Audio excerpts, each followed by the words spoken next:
Some people are just cool. Like me, for instance. I'm cool. My employees think so, and that has nothing to do with the fact that if they said differently, I'd fire them.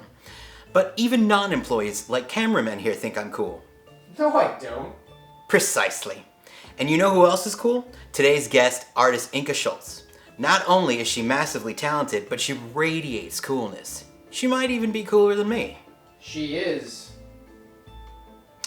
She is? Cameraman, if you speak in sentence fragments, people will think that you're stupid. But let's not focus on that because we have a chat with Inka happening right about now. Thank you for taking the time to talk to me today.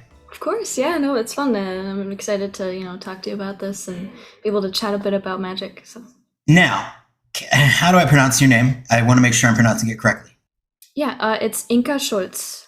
Inka Schulz. Okay, all right, good. Got that one down because I've butchered so many names, and it's just it's an American thing. I've noticed we don't do well with anything else other than like Tim or Bob or Frank. But so let's I guess we can go with the obvious question. The obvious question is, when did you know you were meant to be an artist for a living? When did you make that deciding factor that said, I'm going to go for the gusto, I'm going to do this for work? I think it was probably when I was in high school. I'd always kind of drawn a bit since I was in middle school, and I've always loved art and things like that, but I never knew that there was a whole career out there for it.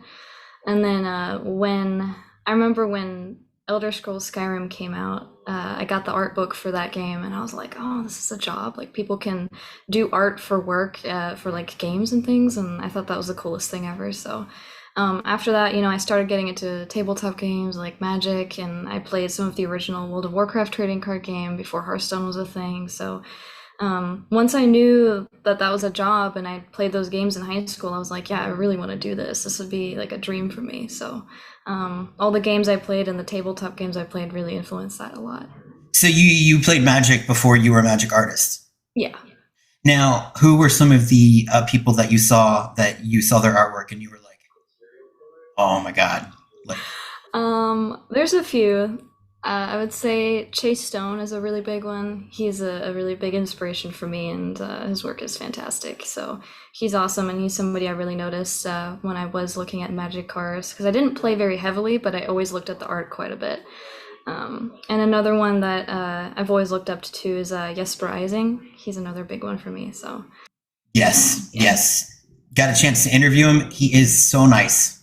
He's very nice. Just nice, and also a very talented photographer too. Like he won some sort of award for like a National Geographic style magazine, taking pictures of birds over like where he's from. It's pretty impressive. So you then the journey. What was the journey like to getting the very first paid gig as an artist? What was that paid gig? I'm always fascinated by this. Let me recall. Okay, so I'd say the big milestone paid gig I had was during college, and I went to Ringling College of Art and Design. I had actually applied to some internships, so an internship was kind of one of my first big paid gigs I had, where I applied to Wizards of the Coast, and then I was an intern as a concept art intern for Wizards of the Coast in the summer of 2019. And when you say, what was the thing you said before, something intern, what was the intern that you were for Wizard? You said it very quickly, concert intern? Or? Concept artist. Oh, concept artist intern. Okay. Artist intern, yeah. So you went to Ringling. Oh gosh. So like, that's not far away from me. I love the Ringling Museum. I love it. Love the Ringling Museum. I love their Judith with the head of Holofernes they got going on there. Oh, it's so good. It beats the shit out of Goya, if you ask me. I mean, and it's just because she looks like a murderer. I mean, it's good stuff. But so, okay, you were so right out of college, you were hop, skipping, and jumping, like you got noticed. Now, what does an assistant concept director or concept designer do? What is that? What does that entail?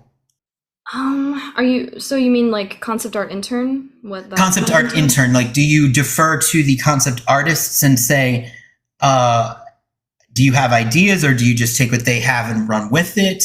What is the job like day to day? So it's partially some kind of ideation that we were tasked with doing, and we had some of the leads kind of guide us on like, hey, we would like you to ideate on some ideas that they would give us for projects that they had, and then we kind of got to run with that. It was very open and very blue sky, which is cool. And a lot of the program was also mentoring, where they would mentor us since we were interns and give us advice on how to properly build our portfolios and what to work on. And so it was a very big kind of learning experience, which was really cool. And how long was the process for you to go from doing that to actually getting your first assignment as an artist? For Magic specifically. For Magic specifically, and then we can go into some of the other stuff that you've done, but for this instance, yeah, Magic. Yeah, sure. So once I was okay, so during the internship process, that was a huge kind of boost for me to realize this is what I want to do. And I also got a chance to meet a ton of the art directors that work at Wizards that do a lot of the art directing for Magic specifically. So I got a chance to meet that entire team and really grow close to them and get mentored by them. So they then knew who I was, and so jump forward about a year and a half. I had graduated college in 2020, and then I started working at an indie studio. And then during that process, I got reached out to by one of the art directors that I was closest with, who really mentored me. Her name's Cynthia Shepard. She's awesome, and I very much adore her. And she was the one who reached out and was like, hey, if you want, you can do magic cards. And I was like, yeah, I want to do magic cards, of course. So then I jumped on and I did my first few cards for Streets of New Capenna. So it was awesome. What was the very, very first assignment? What was the very first card? I believe it was, they changed the name, but I think it was Riveteer Decoy. So that was kind of the first one. Now, the one that I have behind me is my personal favorite. I've never seen a more beautiful murder. How did you achieve the effect for this? Is it digital? What's the medium? Is it how do you do this? How do you create a body hole in like what is essentially stained glass? Yeah, it was tricky, but yeah, it was all digital, so I worked in Photoshop entirely. And yeah, it was interesting. I mean, I looked at a lot of reference of, your classic kind of murder scene sort of poses, and really wanted to push that, especially because they had that sort of Art Deco noir kind of theme for the sets. So I wanted it to feel like a classic murder scene. And it was interesting because I had to kind of imagine, this plane of glass and how would something shooting through it affect it. So I looked at, bullets going through glass, how would that shatter the glass, and kind of transpose that on stained glass, which was tricky but very, very fun, kind of playing with those colors and textures. So it was a lot of fun. If you were to say you were prone to picking like a favorite color, if there was a color that you incorporated the most out of all of your paintings, including the ones outside of Magic, which one do you think you have the most propensity for? That's really tough. I think I like working with a lot of colors intensely, but I've always been extremely drawn to green. Green is definitely my favorite color. I do think I use both green and kind of more of a cyan quite a bit in a lot of my pieces, so I'd say I tend to go towards those colors a bit more. What color do you despise working with? I don't think there's a color I despise working with. I mean, split pea soup color or something like that. Yeah, I was gonna say maybe like a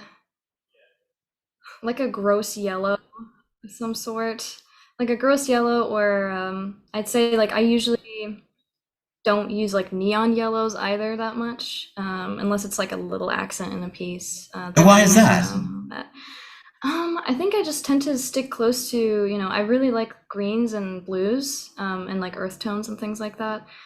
So for me, it's always really nice to use neons as more of an accent. So whether that's like, ooh, somebody has glowing eyes, then I really use it on those eyes. But I try not to use it too much in the entire piece. I usually like to start off muted and then I build color kind of out of that. And Make Disappear was an interesting card because, you know, it's stained glass, so I wanted it to be like really poppy. So that's definitely one of the most colorful pieces I've done. Yeah, but at the same time, you're right. You look at it and it really doesn't have like there's not a lot of fluorescence in it. It's just very, very, very colorful, but not necessarily, going to blind you like that Right. 80s kind of, marker sort of look that we all sniffed. Well, I sniffed, but, which would explain my brain damage today. Tainted indulgence. I would love to know the actual story behind it, as far as what did the brief say, and what were your flourishes. It's a fascinating piece, and it's been on the screen of it was on the screen of Arena for such a long time. Like it was the main screen. I don't know. Do you play Arena? I don't, so that's actually very interesting to hear. Now I Yeah, know. you were the main screen for quite some time. Ooh, okay. I love that. I have to look it up and see what that looked like because I don't play Arena, so that would be awesome. Oh, you gotta only I'll look because they sometimes they animate your guys' cards, and so like effects will happen that will imitate your artwork. So you always gotta be on the lookout. But yeah, you were a big backdrop. So what is the story behind Tainted Indulgence? Tainted Indulgence. That was a really fun one because it was pretty simple. The brief was essentially, make this sort of tempting looking drink, and fill it with this like very sort of beautifully colored, essentially it's called the Halo drink, and make it look, delectable and like something that you want, but then find a way to corrupt one part of it. So, one of the glasses is toppled over and it's kind of like this oil spill almost that I was looking at for texture reference. And that was essentially what the brief wanted, is find a way to make this delicious drink look corrupted in some way. So yeah. Do you think that it was maybe like a bad angel, or like maybe an angel with like indigestion, perhaps, or something? Was there like, I mean, I don't know, in a sense that I know that a lot of artists tend to create little like sort of stories about what's happening inside their head. Are you that type of artist where you maybe add a little flourish to it just to help you get along with the process? Or are you somebody that works much better just going with what you're given to do and sort of experimenting with color? What's your process? Yeah, I'm definitely a story-based person, because I'm a massive daydreamer. So I'm definitely the type of person that, I'll stare out a window and I'll start thinking of this whole film in my head. And when I design, especially if it's a character, I tend to think about who they are or what their story is while I design them and imagine them, interacting with the world that they're a part of. So I definitely am a very story-based designer. So then do you have a story for Celebrity Fencer?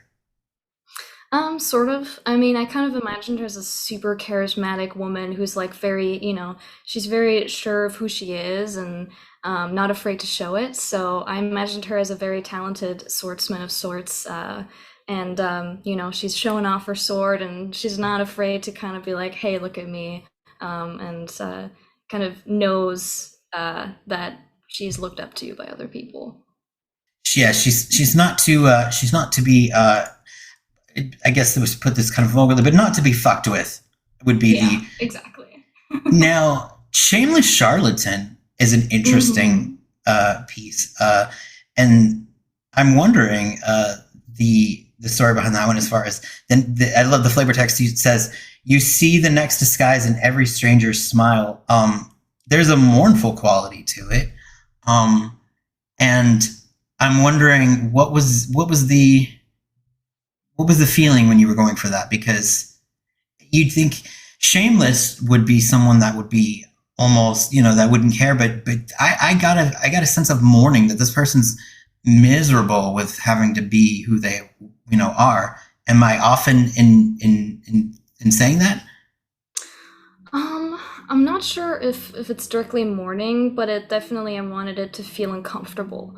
I wanted the color palette to reflect the sort of inherent discomfort with the situation, and with like almost a sense of like, you have all these identities and this person has all these identities they can become, but who are they really? Do they even know that? We don't know. And so I kind of wanted it to feel very uncomfortable. And explain to us more about that. The color palettes giving us that air of unease. How does that happen? I mean, what is it about those colors that makes us feel that unease? Yeah. So part of the thing I wanted to do is, of course, create that focal point with the mirror, and that you're kind of looking at not only the back of the character in the foreground, but also the character looking in the mirror. And so kind of creating almost like a super desaturated vignette around the piece. So it makes it feel like it's this darker room. It feels kind of enclosed and kind of claustrophobic in some ways. And then meanwhile, there's a couple accents. There's some like golds and some cool tones and blues, which I think is where that sort of melancholy almost type of feeling comes from, is from kind of that cooler palette with blues. So yeah, that was kind of my thought process between the colors. Blood Money is wild. Tell me the story about that one, because I've sat there with people and I'm like, we were like, what is happening here? I mean, it's the money attacking. I mean, it's a fascinating piece because it does look like there is such extreme violence going on and such terror happening. And yet it's this weird juxtaposition, because usually when money is thrown at you, you're not screaming in horror. You're maybe screaming in joy or whatnot. I mean, at least if you've ever been to a parade in New York City, that would be an example of people doing that. But what was the story on that one? That one was a really fun one to explore, especially because of the facial expressions on the characters. Because the story with that one is that there's this tiefling, which you can kind of see very small in the bottom of the piece, who is essentially going around to this noble party with these various, high society members, and is slicing their guts open while money is pouring out of them. Oh, wow. So are we seeing the act of it happening from behind? Help me point this out here. So is the guy that we're seeing in the background, we're seeing him being gutted, or are we seeing the gentleman being gutted? I don't think the woman's being gutted.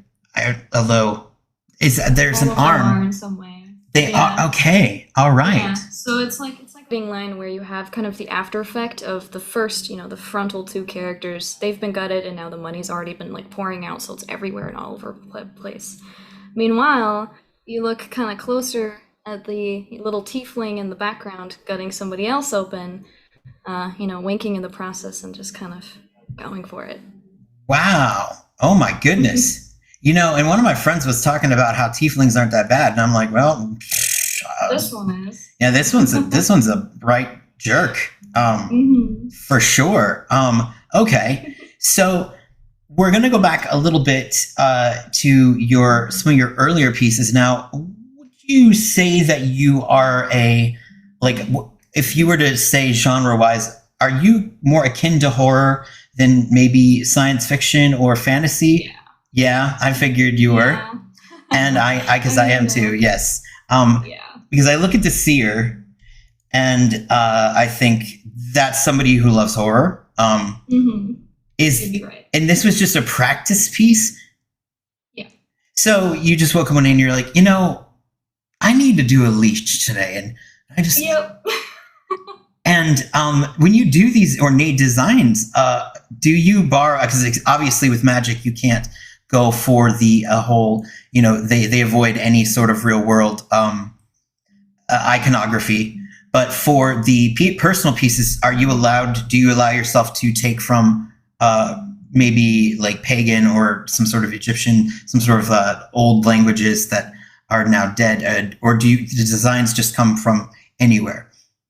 Yeah, it totally depends on the project, but for example, one of my big personal projects, which was my thesis for college, was the Altwelt series, which is a whole bunch of liches. I am an avid fan of liches. My friends tease me all the time, but I'm like the lich lady. Love them. And so, well, I think a lot of it goes back to I love wizards. So any magical, I usually play some kind of magical class in games. I love wizards, mages, all that stuff. And I love horror and dead things. So that kind of combines my two favorite things, and I love them. So they're great. And my thesis was a lot of that. It was a lot of combining what I liked in terms of the liches, but also combining something based on, where I'm from. I'm from Germany, and I wanted to look at some very old Germanic, not only names, but also just inspirations and motifs. And some of what I looked at for my thesis was also runestones. And so I'd looked at some Old Norse, and I'm currently working on another personal project that's entirely based on Old Norse iconography and history. So I definitely really enjoy pulling from that. Okay. Another character from, it looks like from your thesis, another really very creepy fellow, and I might be pronouncing it incorrectly, but let's see. Well, it's Mord the Puppeteer Golem, but what am I reading here? That there is it's Otwalt. And now, what is the name? What does Otwalt mean? Does that mean like another world, or is like, because Welt is world, right, in German? Like, yes. So does it mean like alter world or another world or old world? Okay, alter. Yeah. Yep. Okay, yeah. Altaman. Okay, so Mord is another one of your original designs, correct? Mm-hmm. Yes. Now, the thesis, like, so was there a narrative to it? I mean, did these creatures interact? And because there's such you write such a backstory about them being intelligent and sentient, and so. In this thesis, does it still exist in some way, shape, or form? Was it done as a visual, or what was it done as like a book? How did that go down? Yeah. So for my graduating class in illustration, we were required to make it into a book format of some sort. So I formatted it as imagining this as like a short narrative game, and this is the art of book of this. And so that's kind of how I formatted the book itself, and I have a couple copies of it.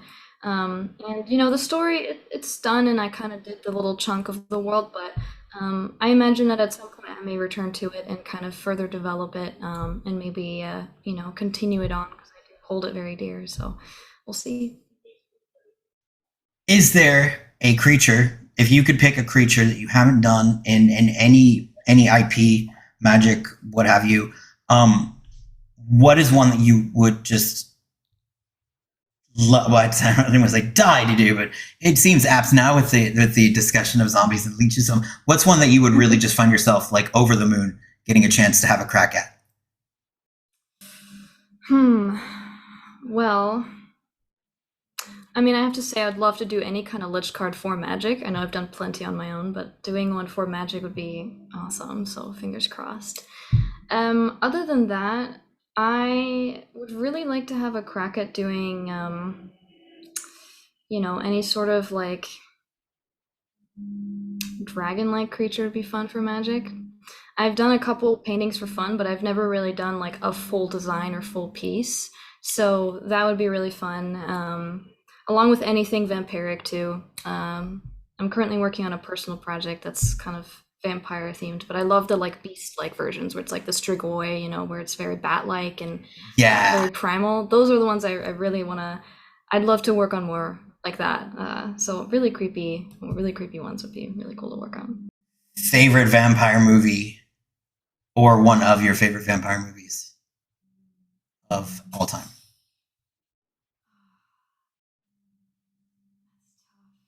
You don't have to give me one. You can give me a couple. I'm not going to torture you. Can I give a show? You can give me any answer you want. This is your interview. Great. I really like Midnight Mass, so that would probably be a very top choice for me. Is that Netflix? Yes. I have not seen it yet. I should see this, shouldn't I? See it. Oh shit. As long as you're good with slow burns, it's very good. Oh, I've been meaning to. Well, now it's done. I gotta see that. Okay. All right. Oh wow. Okay, so what about a movie? Is there a movie that you did that you saw of as far as vampires go that really just gave you the inspiration to draw? Like I'd imagine when you see something that's like that gets you going, like Midnight Mass, you probably wanted to draw after you saw it. You were inspired to create. Does that? There's no vampire movies that do it for you? Hmm. I'm really bad when it comes to like whenever somebody asks me, "What's your favorite movie?" I like forget every movie I've ever seen. Um, Well, it's like let the right one in, or like see, I'm a vampire fanatic. Like from Fright Mhm. Night to Let the Right One In to 30 Days of Night to Oh, there we go. 30 Days of Night. There you go. Okay. Yeah. I think that would be I think one of my absolute favorite movies of all time just because like when I watched it for the first time, I had no idea what it was about. All I knew was the title and that was it. So I did not know what to expect. And then, things start happening and you're like, "Whoa, this is awesome." So, yeah. I think it's a that's definitely very one. underrated film too. I think it got panned a Yeah, lot when it came out, and I was like, no, it's good. it's just it doesn't end on a happy note. So a lot of Mhm. people can't handle that. Mhm. Like that.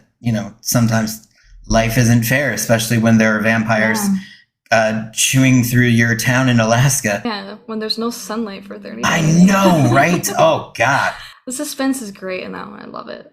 that would be great. Mhm. What's that moonlit hallway? Oh, I love this one.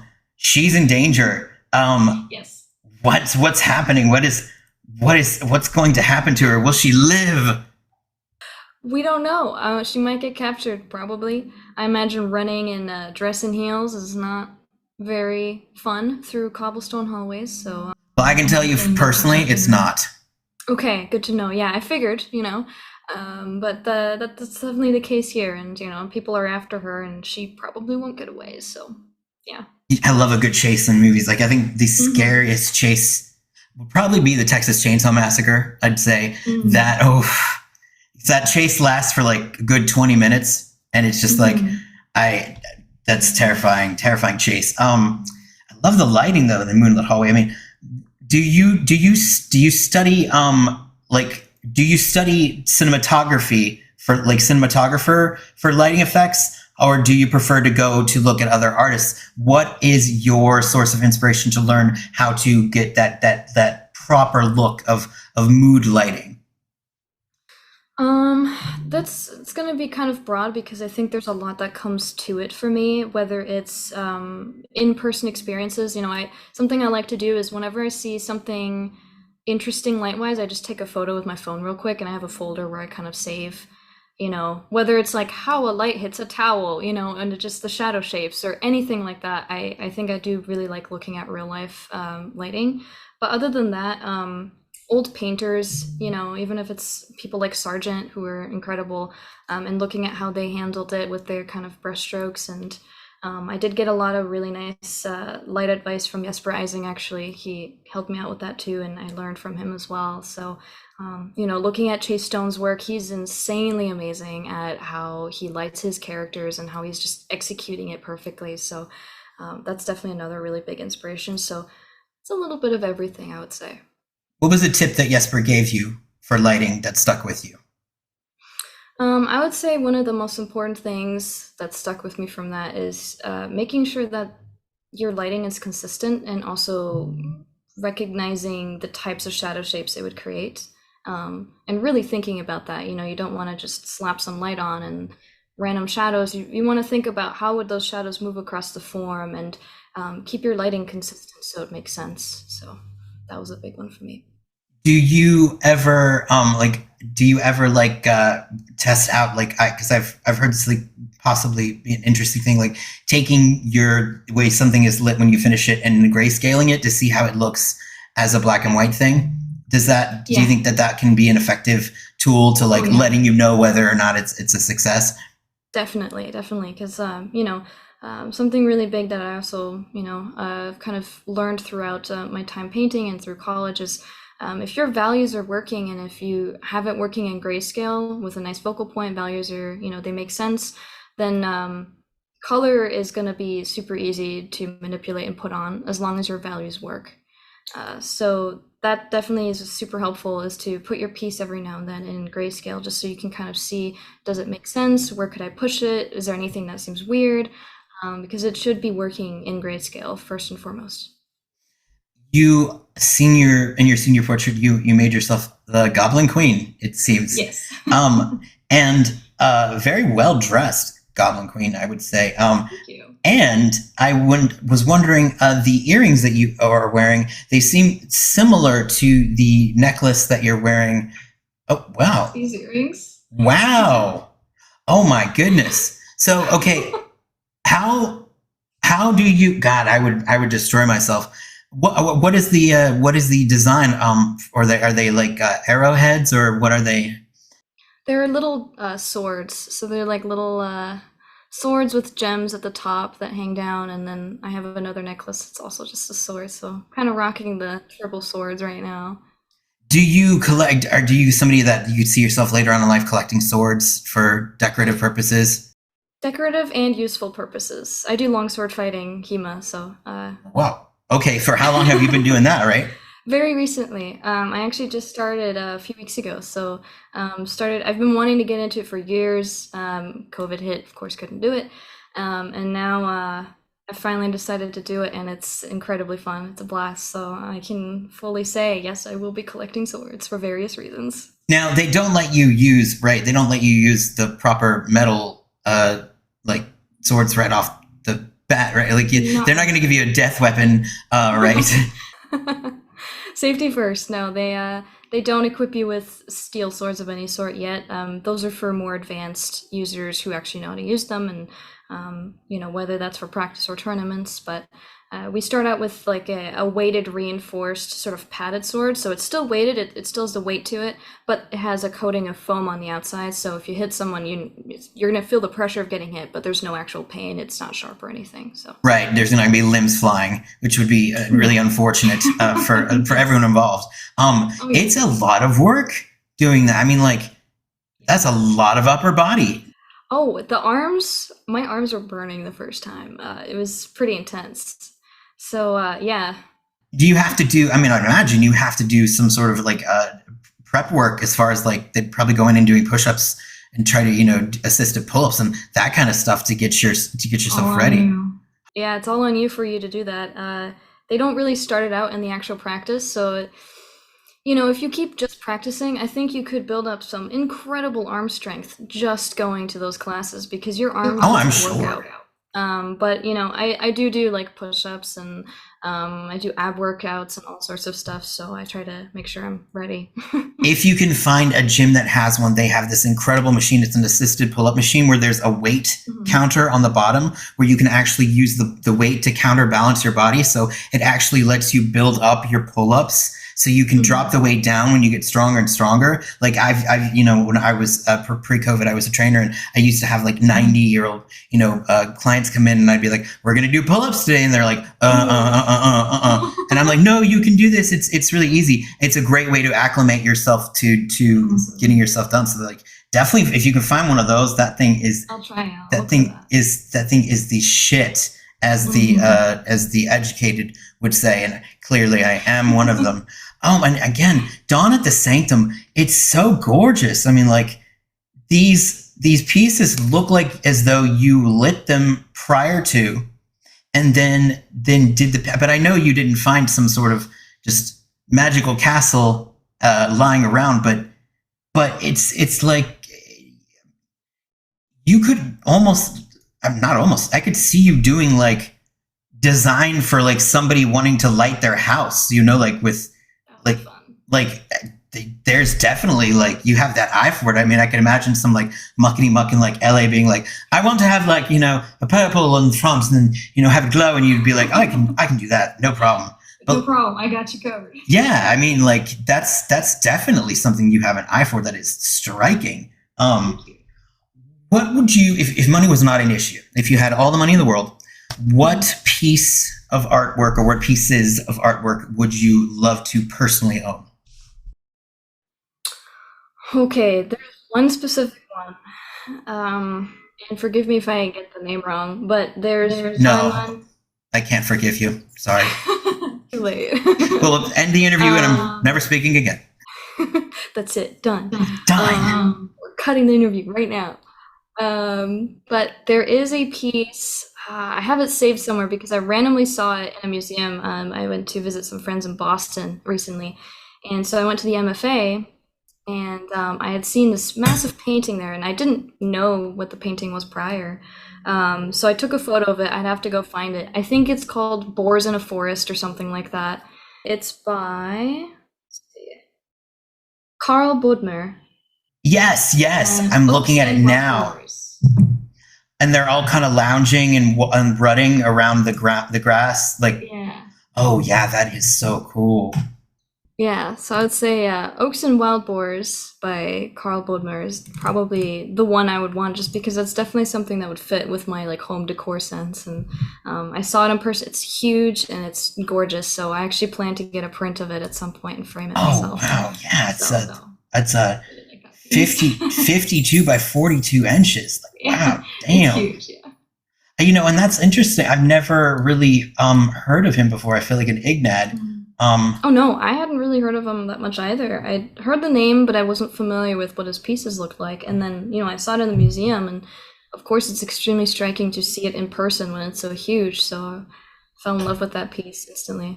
Oh, his stuff is. Oh yeah, if if you like boars, you'll love. No, that's definitely a striking piece. Probably would scare the hell out of little kids, but that's the way my apartment is. I mean, That's like. all right. I've got a horror posters up the wazoo, like all over my place. I got lich statues on my place. So You have lich statues? Yeah. You have to send me photographs of that to put in the interview.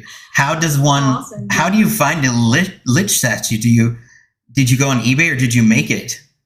So there's actually a series of them by some artists. They sculpt them, and then they produce them for you to buy, and they're quite big. They're usually about 33 inches tall, so they're pretty hefty. And they are called the Court of the Dead series. So they have a ton of different ones, and I got one. I believe he's called the Exalted Reaper. So he's got 4 arms, and he's got a huge scythe and some super cool armor on. He's great. Hmm. I mean, that sounds a little sexy. I know it shouldn't, but it does. He's pretty great. Do you now? But zombies, you would just be like, not interested. Like zombies are sort of like They're okay. yeah. I appreciate them. They're fine, but I do. I love my wizardy magical undead boys. They're great. Are there lady liches? Oh, I'm sure. Yeah. I wonder, are they called? I wonder if they're called I wonder if they're called a different name, like lychee or something. I don't know. They'd Like still be lich. Lich, I yeah. mean, it's just undead wizard, so I'd say lich. Can be anybody. Mhm. So one of the liches I actually designed for my thesis was a lady lich too. So there you go. Yeah. I'm curious. I wonder. I'll look that up later. I'll let you know. I don't know why. Just in my head, I'm like out of nowhere. I'm like, I just wanted to be like. Sometimes it's a lich, and it just felt really stupid. So so I won't keep you for much longer. But as if you were to say, comfort zone wise, moving forward with Magic, are you somebody who sees yourself more as a character driven person, or do you see yourself as more of a landscape person? I mean, because you can do both. Character? Yeah, for sure. Yeah, just because I like imagining the stories. I mean, landscapes are very fun because, I love feeling immersed in them and thinking about, what it's like to walk through them when I do design them. But when it comes to characters, there's something special to me about designing the costuming especially, and then thinking of, why this person looks this way, what's the story behind them. And I'm a massive fan of arms and armor, and trying to get a master's degree in medieval studies. So I just absolutely love the subject. So that would definitely be my number one. And if you could pick a say a Wizards IP, like if you got to do like a Planeswalker proper, anything like that, who would be a win for you. I'm thinking Liliana's gotta be sort of. Yeah, I'd probably say Liliana's up there because for obvious reasons, she's the spooky one, so I do love her. Her brother was a leech. Like, yeah, she accidentally turned her brother into a leech. It was an accident. Accidental leeching happened. And it was. What more could you ask for? Honestly, when I think to myself, a happy life would be accidentally turning a sibling into a leech and then having to kill them to put them out of their misery. That's really just, like some people like, a trip to the French Riviera, and I say no. No. We're doing turning family members into leeches is what true happiness is. Well, I wanted to know, is there anything that you can discuss now that you are not under NADA for that is coming up? Any personal projects, anything along those lines that we can look forward to hearing from you in the future?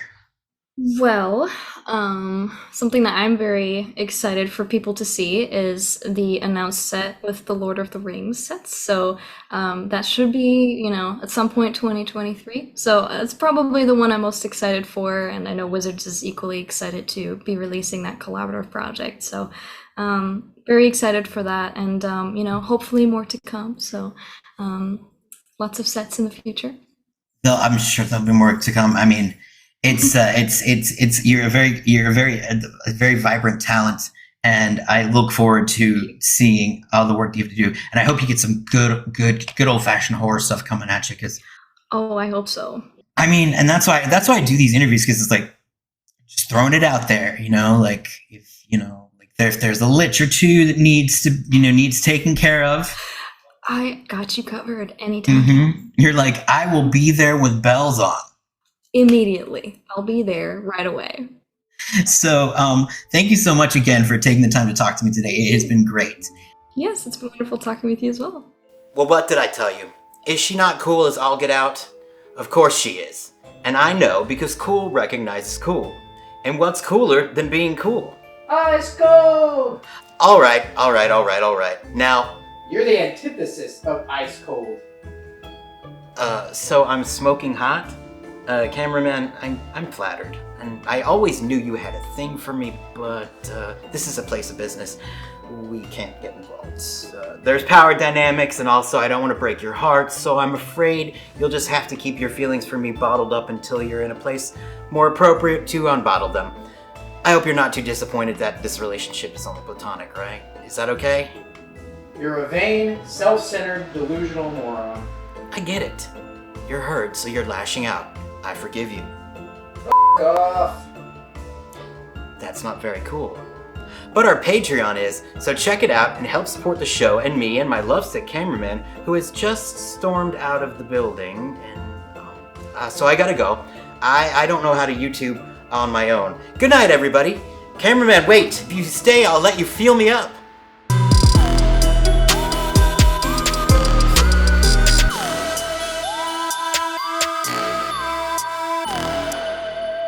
Bye-bye.